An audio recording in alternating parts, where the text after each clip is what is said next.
Friends, అవి పిచ్చుకలు అవి ఎలా ఉన్నాయో చూసారా. ఇప్పుడు వాటికి పిల్లలు చేస్తున్నాయి, వాటికి ఫుడ్ కావాలి. ఎలా వచ్చేసిందో చూస్తారా. ఇక్కడ నేను రైస్ పెడతాను చూస్తారా ఫ్రెండ్స్. నేనైతే ఇక్కడ ప్లేట్లో కొంచెం రైస్ పెట్టాను. ఈ రైస్ ఎలా వచ్చి తింటాయో చూడండి, పిల్లలకి తీసుకెళ్తాయి.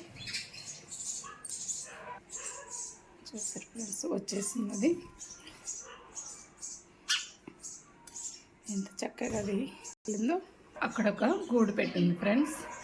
వాటిలలో పిల్లలు ఉన్నాయి. మళ్ళీ తల్లి అక్కడ ఎలా కాసుకో ఉందో రైస్ పెడతా ఉంటుంది తీసుకెళ్ళి.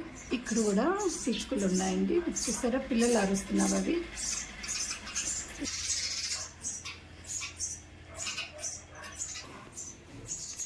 ఇలా పట్టుకెళ్తున్నాయి చూడండి.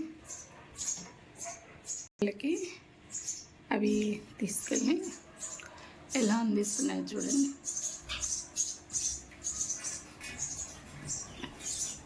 అవి ఎంత బాగా ఎగురుతుంటాయి. పిల్లలు ఎంత గ్యాదరింగ్ చేస్తావో.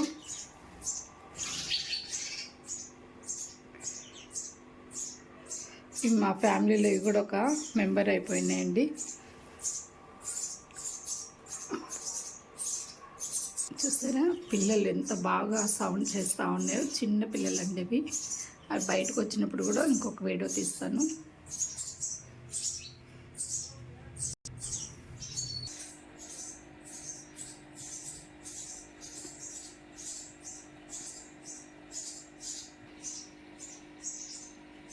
ఎంత నీట్గా అవి.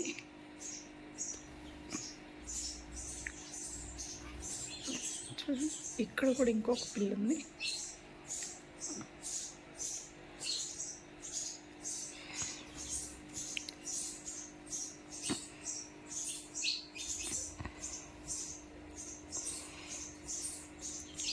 నేను దోమలు వస్తున్నాయని నేను కిటికీస్ డోర్స్ వేసేసానండి.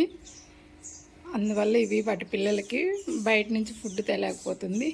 నేను బిర్యానీ పెట్టినా, కూర రైస్ పెట్టినా, అలాగే వైట్ రైస్ పెట్టినా ఏదైనా అవి తీసుకెళ్ళి పిల్లలకి పెట్టేస్తున్నాయి.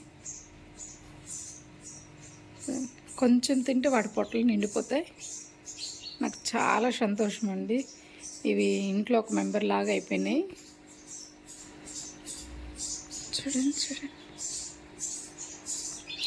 ఇవి కానీ మళ్ళీ బయటకు వెళ్ళాయనంటే ఒక 2 రోజులు రాకపోయినా కూడా నాకు చాలా బాధ అనిపిస్తుంది. నాకు, మా హస్బెండ్కి, మా బాబుకి కూడాను. అందుకే పైన గూళ్ళు పెట్టినా కూడా మేము తీయలేకపోతున్నాం. చూడండి అవి ఎట్లా పోట్లాడుకుంటున్నాయో.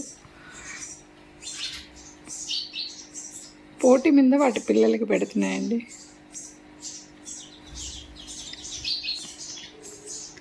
అవి మనమైతే మాట్లాడుతాం, వాటికైతే నోరు ఉండదు కదా ఫ్రెండ్స్, మాట్లాడవు అవి. అయినా వాటికి సమృద్ధిగా ఆహారము దేవుడు ఎంత శ్రేష్టంగా ఇస్తాడు చూడండి. ఇప్పుడు మేమైతే హౌస్ కట్టిన కాడి నుంచి ఎన్ని తీసుకెళ్ళి పిల్లలు చేసుకొని బయటకు తీసుకెళ్ళిపోయానండి. ఇది ఫ్రెండ్స్ మన వీడియో అయితే. మీకు నచ్చినట్లయితే లైక్ చేయండి, షేర్ చేయండి, సబ్స్క్రైబ్ చేసుకోండి ఫ్రెండ్స్. నమస్తే ఫ్రెండ్స్, బాయ్.